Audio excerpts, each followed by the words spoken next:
பரலோக மன்னா ஆகஸ்ட் 5ஆம் தேதி. ரோமர் 8ஆம் அதிகாரம் 28ஆம் வசனம். அவருடைய தீர்மானத்தின்படி அழைக்கப்பட்டவர்களாய் தேவனிடத்தில் அன்பு கூறுகிறவர்களுக்கு சகலமும் நன்மைக்கு ஏதுவாக நடக்கிறது என்று அறிந்திருக்கின்றோம். வசனத்திற்குரிய விளக்கம். இந்த காரியத்தை நினைவில் கொண்டு தேவனுடைய பிள்ளைகள் தங்களுக்கு உண்டாகும் கஷ்ட நஷ்டங்களை தேவ சித்தம் என்று எண்ண வேண்டும்.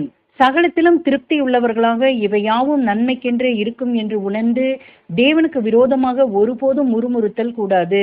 ஒருவேளை தேவன் இப்படிப்பட்ட காரியங்களின் மூலமாக நம்மை சீர்திருத்தி அவர் சேவைக்குரியவனாக மாற்ற சித்தம் கொண்டிருக்கலாம். நாம் நம்முடைய குறைகளை நிதானித்து அறிய தகுதியற்றவர்கள் என்பதை நாம் முதலாவது உணர வேண்டும். அதுபோலவே தேவ சித்தத்தை அறியவும் நாம் தகுதியற்றவர்கள் என்பதை நினைவில் கொண்டு இப்படிப்பட்ட காரியங்கள் நமக்கு சம்பவிப்பது நாம் அவருடையவர்களாய் இருக்க இது யாவும் தேவ சித்தம் என்று அறிய வேண்டும். ஆமேன்.